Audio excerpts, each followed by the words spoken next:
ကဲညီကိုတွေအားလုံးပဲမင်္ဂလာပါ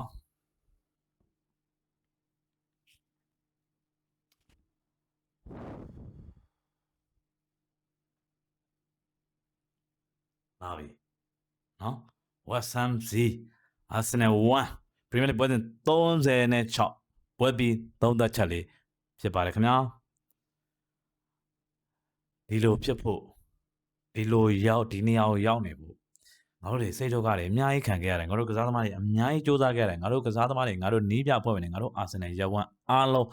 ဝေဖန်မှုပေါင်းမြောင်များစွာနဲ့တွန်းတိုက်မှုပေါင်းမြောင်များစွာနဲ့ pressure ပေါင်းမြောင်များစွာနဲ့ဒီနေရာထိရောက်အောင်လာခဲ့ရတယ်အခုတဖြည်းဖြည်းနီးစပ်လာပြီငါတို့ပြည်သက်တွေအားလုံးနဲ့ fighting ဟောတယ်အောင်ပွဲတူတူခံဖို့တယ်မင်းတို့ကောင်လေးအားမွေးထားတော့ငွေချင်းတွေအားလုံးညီကိုမောင်မတွေအားလုံးနော်အဲ့တော့ okay အဲ့တော့ဥစားပထမ Arsenal ပြပြဘာမှ channel ကိုအပေးဝင်ရနေကြတော့ညီကိုမောင်တော်များလုံး Arsenal ချစ်ပြတဲ့များလုံးနဲ့တူတူဘောလုံးဝါသနာချင်းညီကိုမောင်တော်များလုံးပဲမင်္ဂလာပါ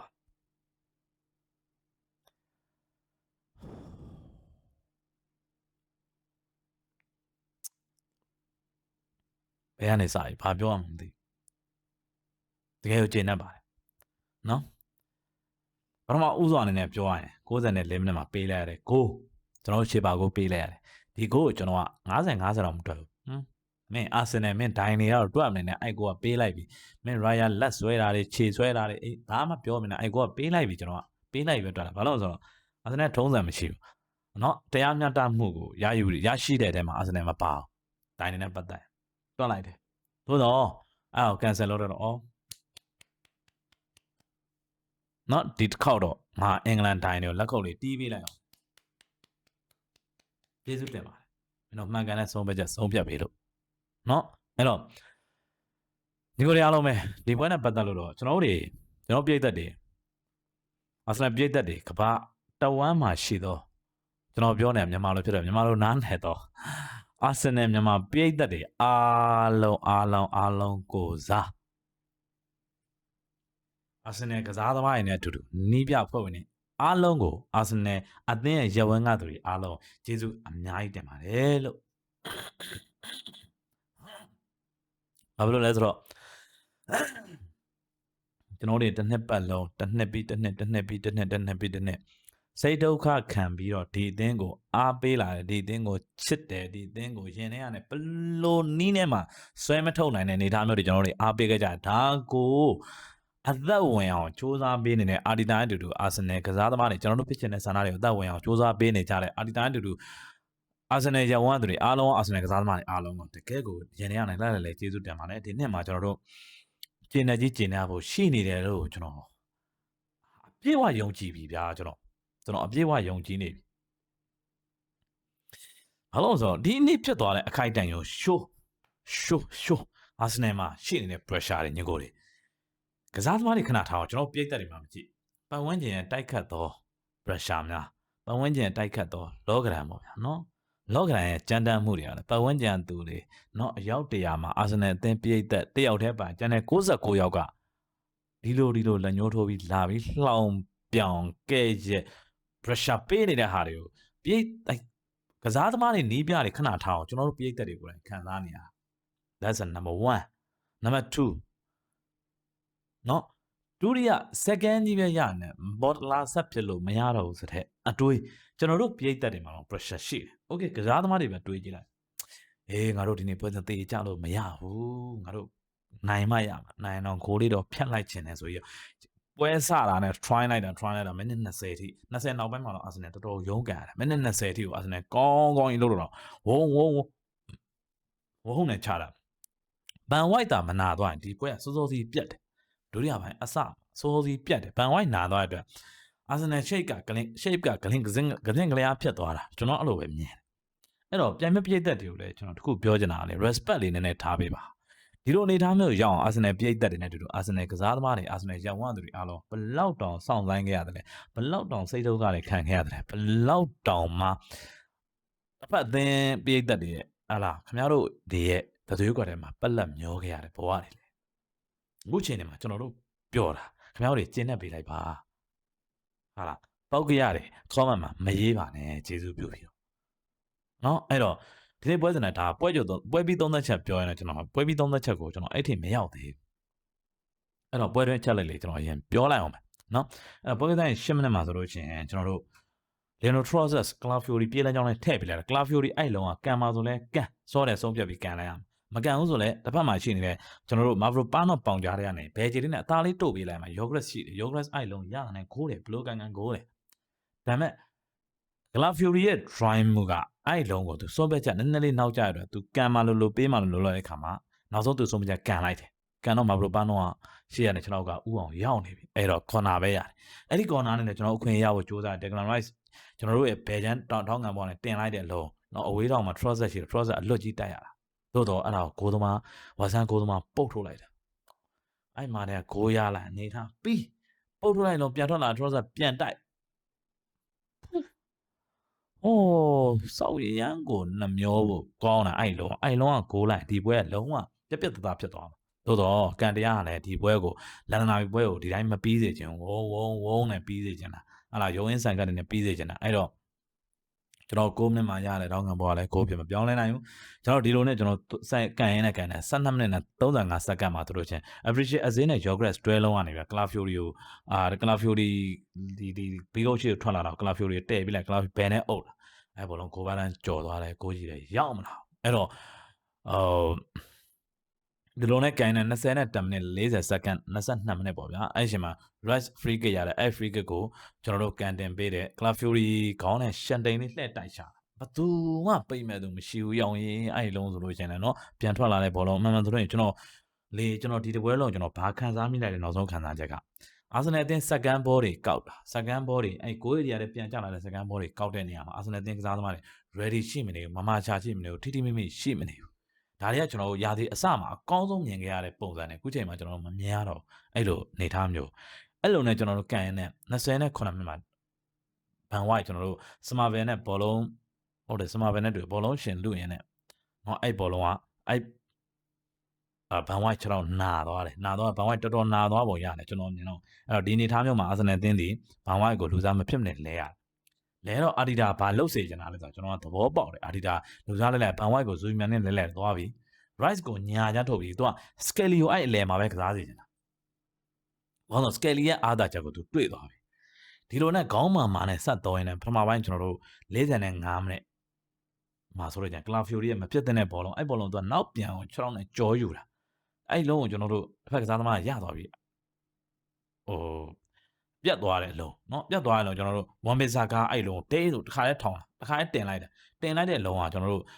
ပါဘလိုရဲ့ခေါင်းပေါ်ပါဘလိုခေါင်းနဲ့တိုင်တာ6နဲ့ကန်နေသားမှန်တော့ week David Raya safe လုံးဝဒီနေ့ပွဲစဉ် David Raya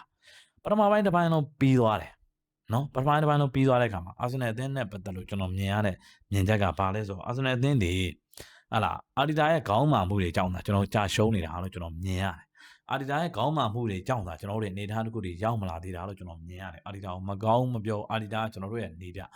my manager အာဒီတာဒီတော့အာဒီတာရဲ့ခေါင်းမာမှုတချို့ကြောင့်ကျွန်တော်နည်းနည်းလေးပွဲကိုရုန်းကန်လိုက်ရတယ်အဲ့တော့အာဒီတာကသူဆုံးဖြတ်ချက်တွေတကယ်ပဲသူခေါင်းမာမှုတွေကိုနောက်ပိုင်းမှာသူပြန်ဖြေလျှော့ပြီးတော့ဟာလာကျွန်တော်လဲတဲ့လူတွေလဲလာဒုတိယပိုင်းမှာကျွန်တော်လဲလာပါတယ်အဲ့တော့ပထမပိုင်းပြီးတဲ့အချိန်မှာကျွန်တော်အာဆင်နယ်ကနော်စုစုပေါင်းကန်သွင်းခွင့်ဘောလုံးဂိုးကန်သွင်းခွင့်10ချိန်ရတယ်2ချိန်ဂိုးပေါက်တဲမှုရတယ်ကျွန်တော်တို့ဝါဆမ်ကဂိုးကန်သွင်းခွင့်3ချိန်ရ1ချိန်ဂိုးပေါက်တဲ့တယ်ပထမပိုင်းမှာဆိုတော့ဒီလိုနဲ့ပထမပိုင်းပြီးသွားတယ်ပထမပိုင်းပြီးတဲ့အခါမှာအာဆင်နယ်အသင်းရဲ့တကယ်ကို weak point ကိုသွားကြည့်လိုက်တော့ဘယ်နေရာလဲဆိုတော့ကျွန်တော်တို့ Calafiori ရဲ့ဘယ်ချမ်း Calafiori ရဲ့ဘယ်ချမ်းအဲ့ဒီCalafiori ကရှေ့ကိုအရန်လိုက်ရတာမလိုက်လို့မရဘူးကျွန်တော်တို့ဝုန်းနဲ့တိုင်းစစ်ဆင်တဲ့အခါမှာ Calafiori အဲ့နေရာလိုက်ကိုလိုက်ရအဲ့တော့ Calafiori ကရှေ့ကိုလိုက်ဆော့တဲ့အချိန်မှာအဲ့နေရာအပေါက်ကြီးအဲ့တော့ Rice ရှိနေတော့ Rice ကဝင်းပါတယ် Skelly ကဝင်းပါတယ်အဲ့တော့အဲ့နေရာတိတ်မသိတာသို့တော့ Rice ကညာချမ်းလဲထော်သွားအဲ့နေရာအပေါက်ကြီးအဲ့တော့အဲ့နေရာကိုတောင်းလျှောက်ကျွန်တော်နူနိုဆန်တိုကအဲ့ဝမ်မက်စကာစီစီကိုတင်ခိုင်းတာဘောလုံးဝမ်မက်စကာစီလွတ်သလားမင်းအဲ့ဒါတင်ဒိန်းနဲ့တင်တာအဲ့တော့အဲ့နေရာကိုကျွန်တော်တို့မြင်မိတယ်ရိတ်စားမိတယ်နေပြအဖွဲ့ဝင်တွေနဲ့အာဒီတာတို့ကဒုတိယပိုင်းစာနဲ့ Calafiori နဲ့ Moscow နဲ့လဲလိုက်တယ် Skelly ကိုဘယ်ချမ်းကိုပြန်ပို့လိုက်တယ် Skelly ကိုဘယ်ချမ်းကိုပြန်ပို့လိုက်ခြင်းအဖြစ်ကျွန်တော်တို့ကဘာဖြစ်သွားလဲဆိုတော့ဘယ်ချမ်းကနည်းနည်းလေးစိတ်ချသွားတယ်ဘာလို့ Skelly ကရှေ့ကိုအရန်မလိုက်ဘူးလိုက်ခဲ့တော့သူနည်းနည်း cover ပေးလို့ရတဲ့အနေအထားမျိုးဖြစ်တဲ့အတွက်အာဒီတာယုံကြည်မှုပေးပြီး Skelly ကိုအဲ့နေရာပြန်ထားလိုက်တယ်ထားလိုက်တဲ့အချိန်မှာကျွန်တော်တို့ ဘာဖြစ်လာလဲဆိုတော့ကန်ရင်နဲ့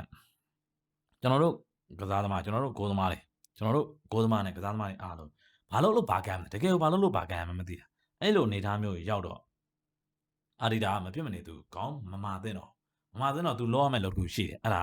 ဇိုမီယန်တို့လူသားပြန်လဲရမှာကျွန်တော်အဲ့ချိန်မှာကျွန်တော်တွေးနေကျွန်တော်60ကျော်80လောက်လည်းကျွန်တော်တွေးနေပြီဇိုဘီမန်ဒီရဲ့အဆေးကိုထုတ်လိုက်စကယ်လီကိုလည်းပြန်ထက်ဘက်ကဟင်ကပီကိုထက်လိုက်အိုရီဂါကိုထက်လိုက်ကျွန်တော်ဆိုအဲ့လောက်နေထားတယ်ကျွန်တော်ဖြစ်စေချင်တာဒါပေမဲ့အဆေးနဲ့ဇိုဘီကိုထုတ်လိုက်တယ်အမှန်ပဲဇိုဘီနဲ့ဒါမျိုးကသူလက်ခံရမှာပွဲကငါတို့ဖြစ်ချင်တဲ့ပုံစံဖြစ်တယ်ဇိုဘီထုတ်လိုက်ဇိုဘီမျက်နှာဘာမှမဖြစ်ဘူးအေးဆေးပဲဒါကျွန်တော်တို့ကစားသမားတွေအဲ့လိုပဲဖြစ်နေရမှာဇိုဘီကိုထုတ်လိုက်တယ်အိုရီဂါနဲ့အဆေးကိုထုတ်တယ်ကျွန်တော်တို့ဒီကိုင်းဘက်ကိုထည့်ပြီးတော့ရှေ့ကိုကိုင်းဘက်ကိုလိုက်ဆော့ခိုင်းတာအဲ့ချိန်မှာကိုင်းဘက်ဝင်လာတဲ့ခါမှာကျွန်တော်တို့ခဏနေတော့မကြောက်ဆာကာနဲ့မာဒူဂီယောဆာကာကိုလဲထားဖြစ်တဲ့အတွက်အဲ့ဒီဘယ်ချမ်းအညာချမ်းတောက်ချောက်ကလှုပ်ကောင်းလုပ်တဲ့ခါမှာကန်ဘက်လည်းလွတ်သွားတယ်အဲ့လုံးပေးတယ်ပိတ်မဲ့လို့မရှိဘူးအဲ့ဒီချိန်မှာအာဆင်နယ်ကကျွန်တော်ဘောလုံးကိုတေချာထိန်းပြီးကစားရင်းနဲ့88မိနစ်ရောက်မှာကျွန်တော်မာတီယက်ဖန်နန်ဒက်ပါဘလိုနဲ့တွဲလာတယ်လို့သွားပြီအဲ့လုံးခိုးပြီတေချာပေါ့ခိုးပြီခင်ဗျရိုင်ယာနဲ့တယောက်ချင်းအနီးကပ်ကြီးကွာဘာလို့မှမရှိတော့ရိုင်ယာကန်နာကိုအကြီးလောက်ရတာရိုင်ယာရှင်းနေဖူးဆိုယူကွက်ကိုပြန့်ထုတ်ပြရတာအဲ့ချိန်မှာမာတီယက်ဖန်နန်ဒက်ကဟလာအဆုံးသက်နောက်ကျမှုကြောင့်လည်းပါတယ်ရိုင်ယာရဲ့ခန္ဓာကိုဟလာဟန်အနေထားကြောင့်လည်းပါတယ်အဲ့ဘောလုံးကရိုင်ယာ save လိုက်နိုင်ဟောတကယ်ဗျာခင်ဗျအဲ့လုံးသာဂိုးသွားရင်သွားပြီ88မိနစ်မှာဗျာအဲ့လုံးသာဂိုးသွားလို့ချင်းအာဆင်နယ်ကပြီးသွားပြီအာဆင်နယ်ကချန်ပီယံအိမ်မက်ကသွားပြီပရီးမီးယားလိချန်ပီယံအိမ်မက်ကသွားပြီလုံးဝမဖြစ်နိုင်တော့ဘူးလို့ကျွန်တော်တို့တရားခိုင်တော့ပြောလို့ရပြီဒါပေမဲ့အဲ့လုံးကိုရိုင်ယာ save လိုက်နိုင်တယ်ဒီလိုနဲ့ကန်ရင်တော့ Odegaard တို့ဒီရှေ့ကိုတော့ကျွန်တော်တို့ဒီပွဲချိန်နှောင်းပိုင်းရောက်လာတော့ Declan Rice ကလည်းရှေ့ကိုအရန်လိုက်ဆော့လာပြီ Odegaard နဲ့တွဲလုံးနေရတယ် Odegaard Declan Rice အဲ့ဒါကို Odegaard ဘောက်ဆဲမှာရှိနေ Odegaard ကိုပြန်ပေးပြီး Odegaard ကကျွန်တော်တို့အဲ့ဘောလုံးထိန်းသိမ်းလို့ရင်းနဲ့ Trossard လွတ်နေအောင် Trossard goal area တဲ့ Trossard မထိမ့်မဲ့ကန်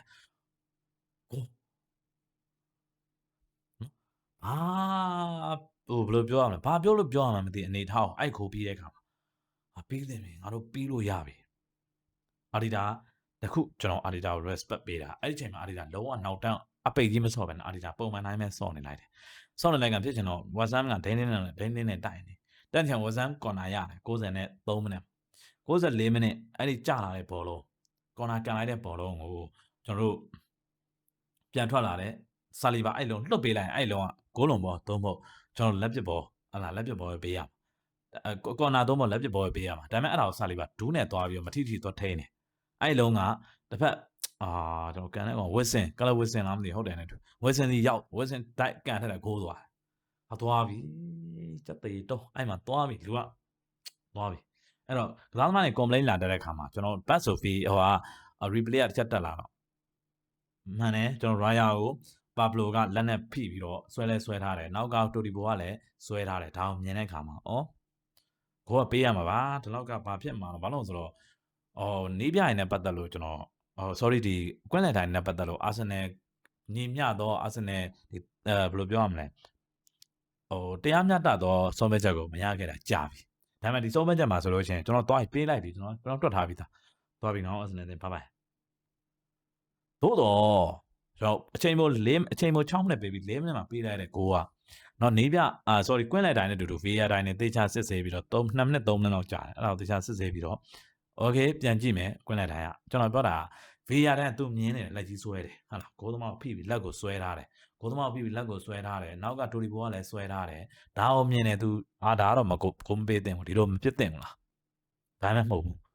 VAR တိုင်းတွားကွင်းလိုက်တိုင်းတွားကြည့်အောင်ဆိုတော့ကွင်းလိုက်တိုင်းအဲ့ဒါကိုကြည့်နေစက္ကန့်30 10မိနစ်လောက်ရှိတယ်အဲ့တော့ကြည့်တော့တကယ်ကိုပြတ်သားစွာဖောင်းမဖြစ်တဲ့အတွက်ကျွန်တော်တို့ဂိုးမပေးရခဲ့ဘူးတကယ်ကိုကံကောင်းထောင်းမှစွာနော်အဲ့လုံးကတကယ်ကိုကံကောင်းထောင်းမှစွာခင်ဗျမဟုတ်ရင်ကျွန်တော်တို့ပေးလိုက်ပြီဘာလို့ဆိုတော့ကျွန်တော်ယုံကြည်မှုကိုမရှိတာအဲ့တိုင်းလူကြီးနဲ့ပတ်သက်လို့လေအင်္ဂလန်တိုင်းနဲ့ပတ်သက်လို့ဒါပေမဲ့ကျွန်တော်တို့ကံကောင်းထောင်းမှစွာနဲ့တကယ်ပဲကျွန်တော်တို့တိကျတဲ့ဆုံးဖြတ်ချက်အကောင်းဆုံးဆုံးဖြတ်ပေးနိုင်ခဲ့တဲ့အင်္ဂလန်တိုင်းကျွန်တော်တို့ဒီနေ့ VAR တိုင်းနဲ့ကွင်းလန်တိုင်း basic ချက်တိုင်းနေအားလုံးဒီနေ့တိုင်းနေအားလုံးဒီနေ့တော့ကျွန်တော်လက်ကုပ်တီးပေးတယ်။ဘာလို့ဆိုမှန်ကန်တဲ့ဆုံးဖြတ်ခဲ့လို့လက်ကုပ်တီးပေးတယ်။နော်အဲ့တော့ကျွန်တော်တို့မိနစ်20လောက်ကစပြီးကျွန်တော်တို့တောက်လျှောက်ကျွန်တော်ရုပ်ကန်လာလိုက်ရတာမိနစ်94မိနစ်95မိနစ်96မိနစ်ထိ နော်အဲ့ဒီအချိန်ကြီးကျွန်တော်ရုန်းကန်လာလိုက်ရတာဘာဖြစ်လဲဆိုတော့အာဆင်နယ်အသင်းရဲ့ဟာလာနောက်ပိုင်းမနဲ့80 80ကျော်လောက်မှာဟာလာကျွန်တော်ဂိုးမရခင်80ကျော်လောက်မှာလေအာဆင်နယ်အသင်းကဝါဆမ်နဲ့တိုင်မြန်တိုက်စီကို special ခံရတာဘလောက်တောင်ခံရတယ်ဘလောက်တောင်တားဆီးရတယ်ဆိုကျွန်တော်အဝါကတ်တွေယူပြီးတားဆီးရလောက်တဲ့အထိကျွန်တော်တို့ခံရတာအဲ့လိုနေထားမြန်ကျွန်တော်တို့ကစားသမားတွေတည်ငြိမ်တဲ့ပုံစံနဲ့တူတူကျွန်တော်တို့82မိနစ်မှာရခဲ့တဲ့ဒီကတော့ Trossard ကဂိုးနဲ့ဒီနေ့ပွဲစဉ်ကျွန်တော်အနိုင်ရရှိခဲ့တယ်မြေတို့ပင်စိုးစီကမို့ဒီနေ့ပွဲစဉ်ကကျွန်တော်အသင်းရဲ့ Premier League ဖလားရရှိအတွက်အရေးကြီးဆုံးပွဲဒီပွဲကနော်ဒီပွဲကိုကျွန်တော်ဒီအခက်အခဲကိုကျွန်တော်ကြော်လွှားနိုင်ခဲ့ပြီဒါသာလင်ကျွန်တော်အသင်းရဲ့အောင်မြင်မှုဖြစ်ဖို့အတွက်မိမ့်မယ်ဒါကြောင့်မလို့ကျွန်တော်အသင်းရှေ့ဆက်နောက်ပွဲတွေနောက်ကျန်တဲ့နှစ်ပွဲမှာလည်းအကောင်းဆုံး Premier League ပွဲစဉ်တွေကိုကျွန်တော်ဆင်နွှဲပြီးတော့အကောင်းဆုံးကြော်လွှားပြီးတော့ကျွန်တော်တို့ Premier League ဖလားရယူဖို့အားလုံးညီကိုတွေအားလုံးညီကောင်တို့အားလုံးအာဆင်နယ်ချစ်ပြည့်တဲ့အားလုံးတူတူအောင်ပွဲခံဖို့အတွက်ကျွန်တော်တို့တော့စောင့်နေပါတယ်အာဆင်နယ် player တွေနဲ့တူတူနီးပြကြီးအာဒီတာလည်းကျွန်တော်တို့